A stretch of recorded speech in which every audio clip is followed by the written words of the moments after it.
Police sergeant's son disrespected the court. Judge Caprio made him regret it. You think the rules don't apply to you, don't you? The words were almost lost in the shuffle of the courthouse hallway, but they found him. He didn't even flinch. Designer jacket open, sneakers pristine, phone in hand, he strode past clerks and spectators alike, smirking like the world owed him obedience. Whispers followed him. Police sergeant's son. That name carried weight, a shield against accountability. He leaned against the polished wood bench, scrolling through his messages, laughing quietly. Courthouse staff exchanged uneasy glances. In that instant, arrogance filled the room more densely than the air conditioning. He didn't just enter the courthouse, he occupied it, claiming dominion before a single word of the law had been spoken. Everyone sensed instinctively that this confidence might be fragile, brittle under scrutiny. The story behind his smirk was not complicated, but it carried the scent of entitlement. Weeks earlier, he had been caught ignoring traffic signals, weaving dangerously through intersections, and challenging officers with veiled threats and casual dismissals. The press had made it a spectacle, a privileged young man, born into respectability, treating authority as optional. Lawyers whispered in preparation rooms that his attitude was as much a liability as the evidence against him. He had a legacy of protection, a family name that demanded respect, but arrogance can blind even the most insulated. Privilege had shielded him from consequences until now, and that fragile shield would soon be tested. The doors of the courtroom opened, and Judge Frank Caprio entered, calm, measured, carrying the weight of decades of authority without the need for spectacle. The young man's smirk faltered ever so slightly, eyes narrowing in appraisal. The room felt suspended, waiting for the collision of arrogance and responsibility. "Good morning. Please rise," Caprio said simply, his voice quiet but resolute. The young man's attempt at charm, a casual smile, a quick nod, met only steady, unyielding authority. The judge's gaze was deliberate, unwavering, and for the first time that morning, the son of the police sergeant seemed small. Attempts to manipulate, to charm the room into submission, fell flat. Tension stretched taut, the air itself seeming to hum with anticipation. Each word from Caprio a measured test of character. Witnesses were called one by one, bringing details that gnawed at the veneer of confidence. Officers recounted the reckless driving, the blatant disregard for law and safety. "He cut me off. No signal. Ignored every instruction," one testified. Video footage played, grainy yet damning, gestures flung with casual disdain, tires skidding as authority was dismissed.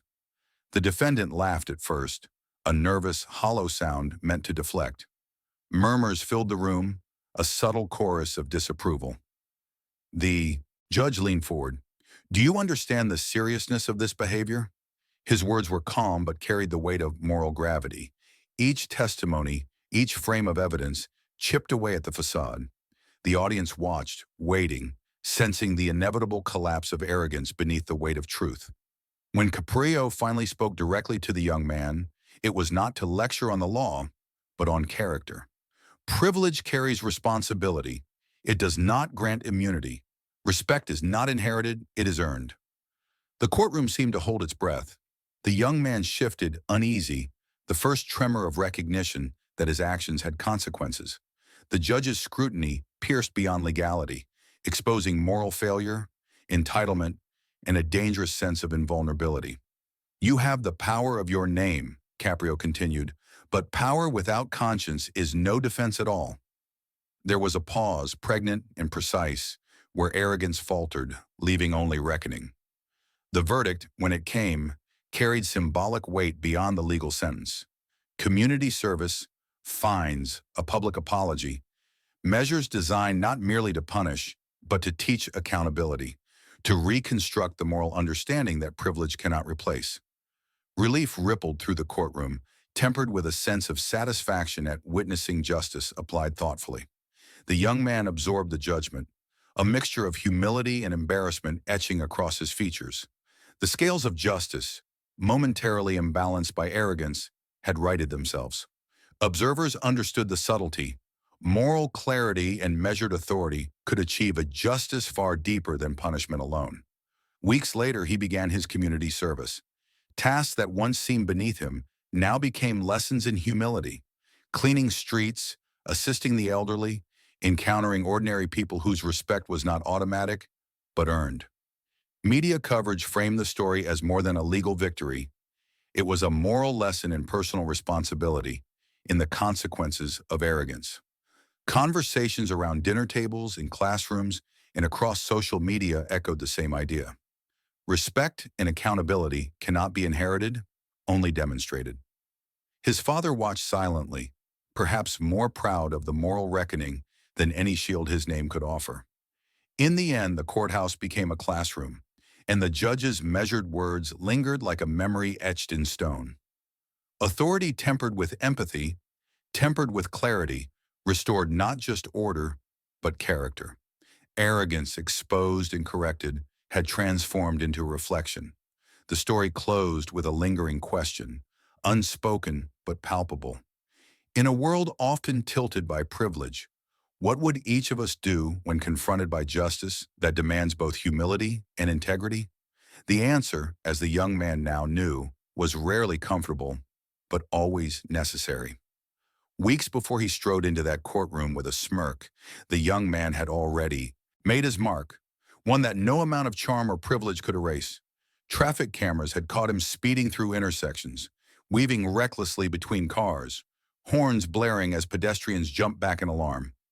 Officers on duty tried to pull him over, and what should have been a routine stop became a spectacle of defiance. He rolled down his window, voice dripping with entitlement. "Do you know who my father is?" he demanded, a challenge, a shield, a threat all at once. The officer, trained in patience, wrote down the facts and refused to rise to provocation, but witnesses would later describe the moment as pure audacity, the kind that turns ordinary violations into symbolic displays of power. The press had a field day. Headlines framed him not as a reckless driver, but as the son of the police sergeant, a young man seemingly untouchable, raised with a sense of invincibility. Privilege was never more visible than in those fleeting moments of arrogance, when a name and a family legacy acted as armor against accountability. People debated, argued, and watched with fascination, wondering if entitlement alone could outmatch the law. Lawyers prepared for the case, aware that arrogance is often a defendant's most dangerous weapon. In court, it can charm, deflect, and intimidate, but it can also unravel, leaving nothing but truth exposed. Behind closed doors, the prosecution reviewed evidence with methodical precision. Dash cam footage, witness statements, officer reports. Each piece told the same story. A young man confident enough to believe consequences were optional, bold enough to flaunt privilege as if it were an inherent right. Defense attorneys, though aware of the weight of the name he carried, could sense the fragility beneath the bravado. Confidence and entitlement had replaced caution, and moral blindness had become his companion.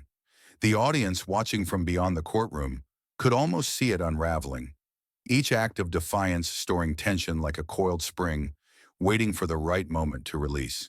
It wasn't just a traffic violation, it was a test of character, a challenge to the authority of law itself. And in this courtroom, no one, no matter the name, the legacy, or the wealth, would be allowed to wield privilege as a free pass. The weight of inheritance, once a shield, became a burden. It magnified every misstep, every reckless decision, highlighting the moral failings that had been ignored until now. The young man had believed the world would bend to accommodate his arrogance. The evidence, meticulous and unyielding, promised a different reckoning. As he settled into the courtroom days later, that weight pressed invisibly upon him. Observers noticed the subtle change. The smirk remained, but confidence flickered in uncertain moments, hesitation hidden beneath bravado. Lawyers exchanged quiet glances.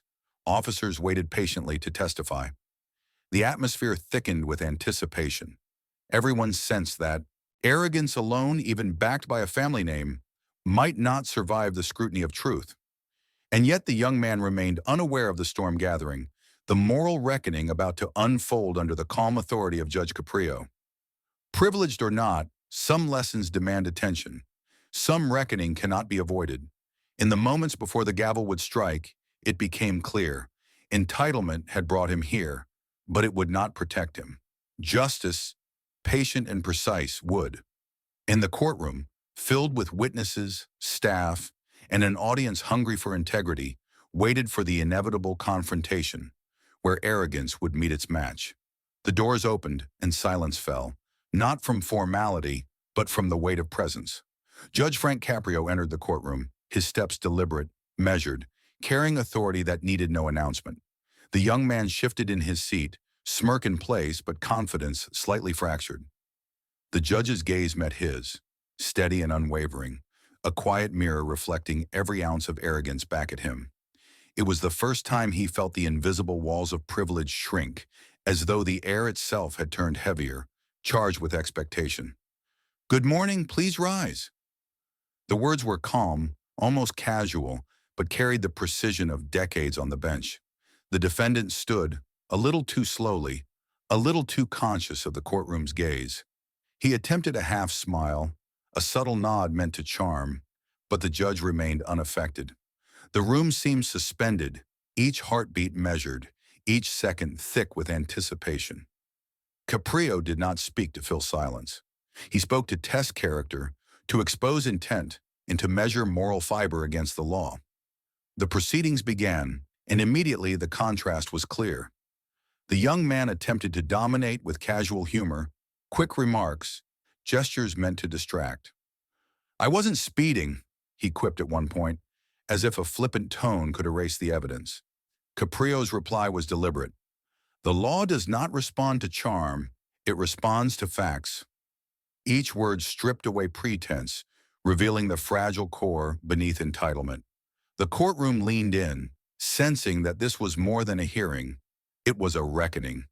Every smirk, every attempt to redirect, every shallow excuse collided with an immovable principle. Responsibility does not bend to privilege. Lawyers murmured quietly to one another, understanding the delicate balance of the moment. Officers exchanged glances that conveyed patience, respect, and a quiet anticipation of the moral lesson about to unfold. Spectators felt it too. A palpable tension between the casual arrogance of youth and the unshakable authority of a judge who had seen entitlement in every form and had learned to address it without theatrics. Caprio asked measured questions, drawing answers that revealed character more than truth, probing the ethics hidden behind bravado. The young man's first cracks appeared subtly. His voice wavered when recounting his version of events. He stumbled through excuses, gestures grew nervous, and the confident smirk wavered under the weight of silent judgment. For the first time he realized that a name, a legacy, a shield of privilege, could not dictate the outcome here. The courtroom became a stage for moral confrontation, a place where accountability could no longer be delayed or deflected. By the time the first witnesses were called, the atmosphere had shifted. The young man was no longer the center of control. He was the subject of scrutiny, measured not by wealth or lineage, but by choices in character. Caprio's calm authority illuminated every flaw, every sign of entitlement, every lapse in judgment. And in that stillness, viewers could sense the approaching collision. Arrogance, once untouchable, would soon meet the unyielding force of moral clarity. The first sparks of exposure had begun, and the young man had no shield strong enough to withstand them.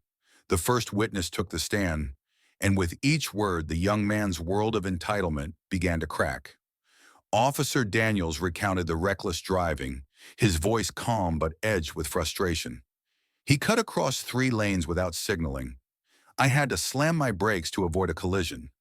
When I approached, he leaned out the window and said, "Do you know who my father is?"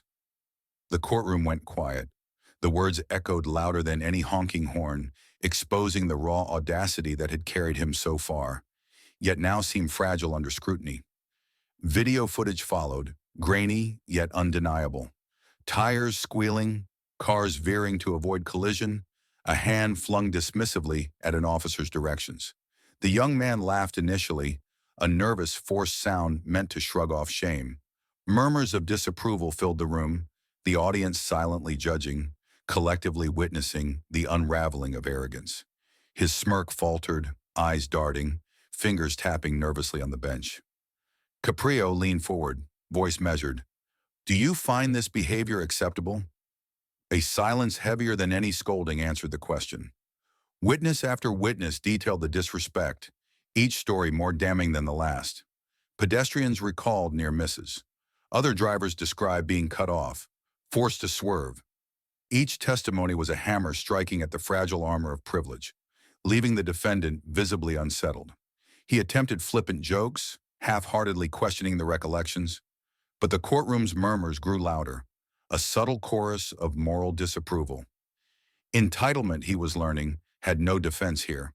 The judge's questions were precise, deliberate, exposing not just the lawlessness, but the attitude behind it. You speak of your father's reputation as if it protects your own behavior. Do you believe respect is inherited? The young man hesitated. Words that would once have rolled off a privileged tongue now stumbled over doubt. His attempts to charm, to redirect, to minimize his actions were met with calm but piercing authority. Each exchange forced him to confront the reality that moral consequences cannot be sidestepped with a name or family history. The courtroom felt almost electric. Every gesture, every glance, every piece of evidence pushed the young man closer to the point of reckoning. The officer's patience, the judge's quiet authority, the factual clarity of video footage, all combined to dismantle the illusion of invincibility. Arrogance, once so easy to carry, now weighed heavily, each lie or deflection exposed under the uncompromising light of truth. By the time the testimony concluded, the young man no longer dominated the room with smirk or swagger. The subtle shift was undeniable. He sat rigid, a veneer of confidence peeling away, revealing a man suddenly aware that the law, the facts, and moral scrutiny were forces he could not charm or avoid. The stage was set for the ultimate confrontation, the moral reckoning that Judge Caprio had been patiently building toward. The arrogance that had carried him in had no place left to hide. The courtroom was still, the kind of silence that presses against your ears, makes every heart beat loud. Judge Caprio leaned forward, eyes steady on the young man whose confidence had begun to falter. You've been told what the law says and shown what your actions caused, he began, but I want to talk about what it means. Do you understand the responsibility that comes with privilege? The question hung in the air, heavy and precise, piercing the fragile bubble of entitlement. The young man swallowed, fingers clenched around the edge of the bench. He opened his mouth, then closed it, searching for words that could justify recklessness, arrogance, a belief that names can bend rules.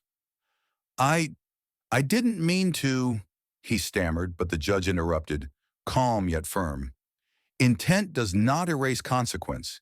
Influence does not replace respect. Privilege is not immunity, it is responsibility. Every action, every choice, reflects on more than you. It reflects on your character. For the first time, the young man's smirk was gone. His eyes flickered, uncertainty bleeding through. The courtroom felt like a crucible. Caprio continued, dissecting not laws or citations, but moral fiber. You were given a name and a legacy, not to wield power over others, but to set an example. What example do you think you set when you dismiss authority, jeopardize safety, and flaunt entitlement? The silence after the question was profound. Even the spectators, witnesses, and lawyers seemed caught in the gravity of the moment. The young man's voice shook. I didn't think. His words hung limply, inadequate.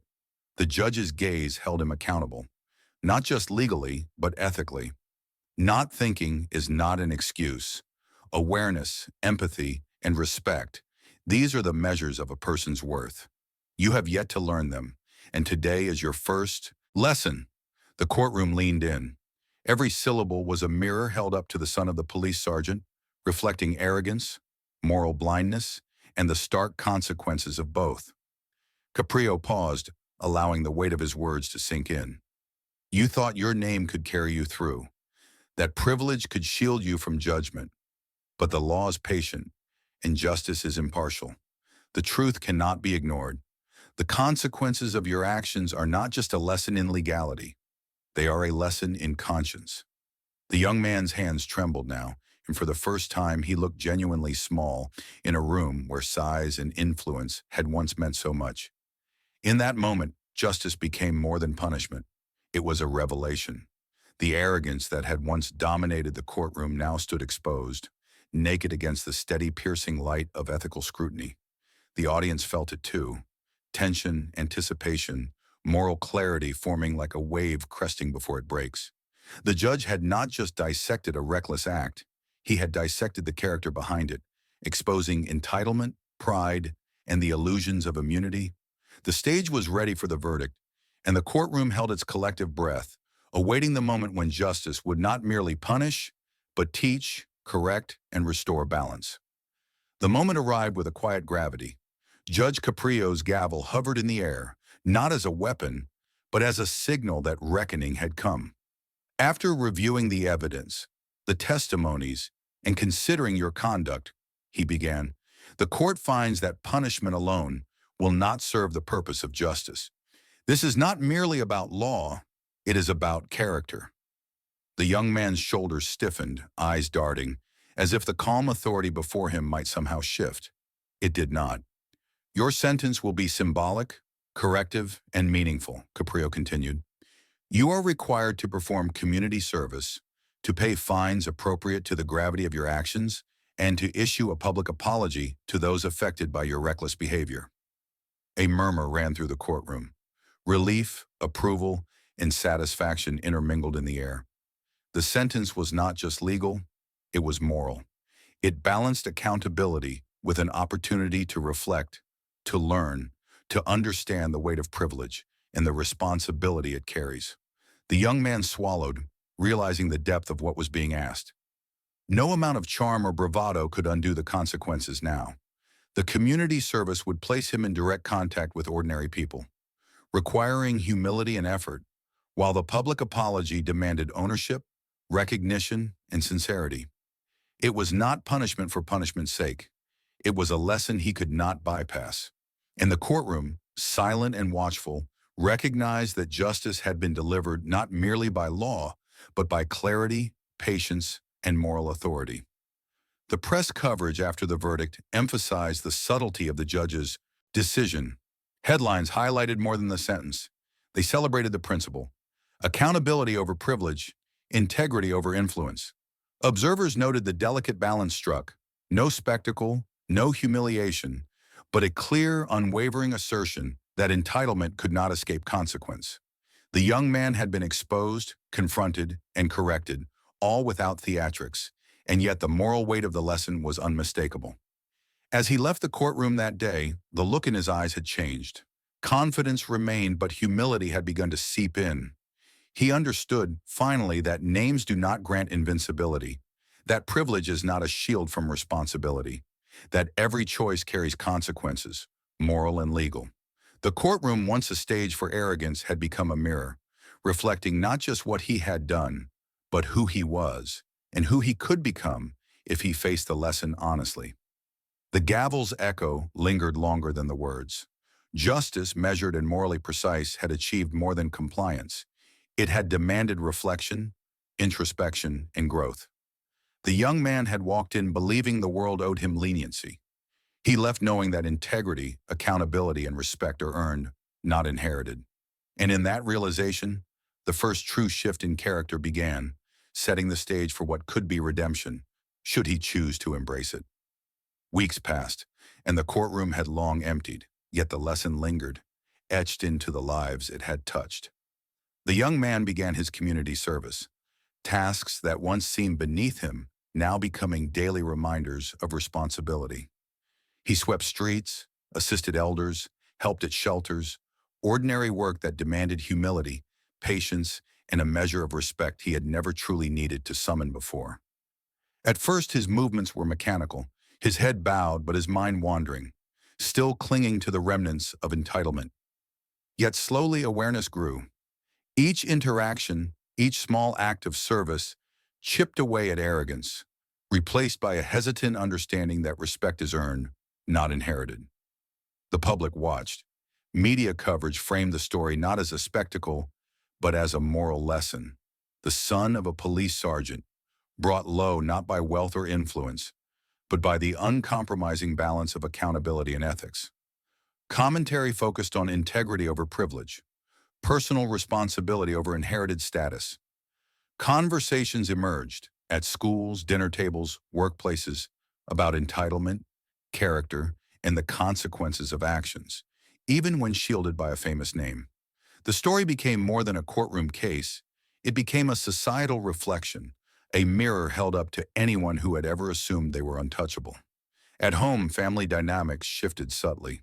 His father observed quietly, no lectures, no indulgence, only the measured silence of one who understood that lessons learned are more enduring when experienced rather than told. The young man began to articulate genuine remorse, first in words, then in demeanor.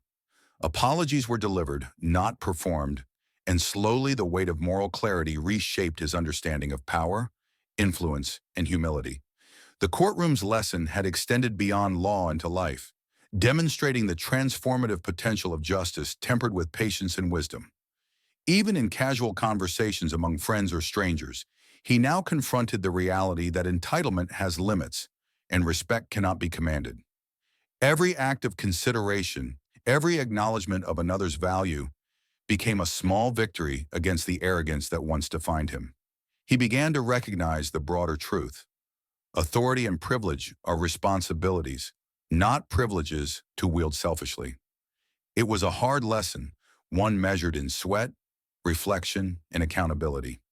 In the end, the story closed quietly, leaving a lingering echo in the minds of those who witnessed it. Arrogance had been confronted, moral blindness exposed, and privilege redirected toward awareness and ethical action. The courthouse, the witnesses, and even the judge's measured authority became part of a larger lesson. That true justice restores balance not just through punishment, but by inspiring reflection, growth, and moral insight. And as the young man moved forward, humbled yet wiser, it became clear that integrity and responsibility are more enduring than wealth, status, or inherited influence. A truth the world had quietly witnessed and one he would carry for a lifetime.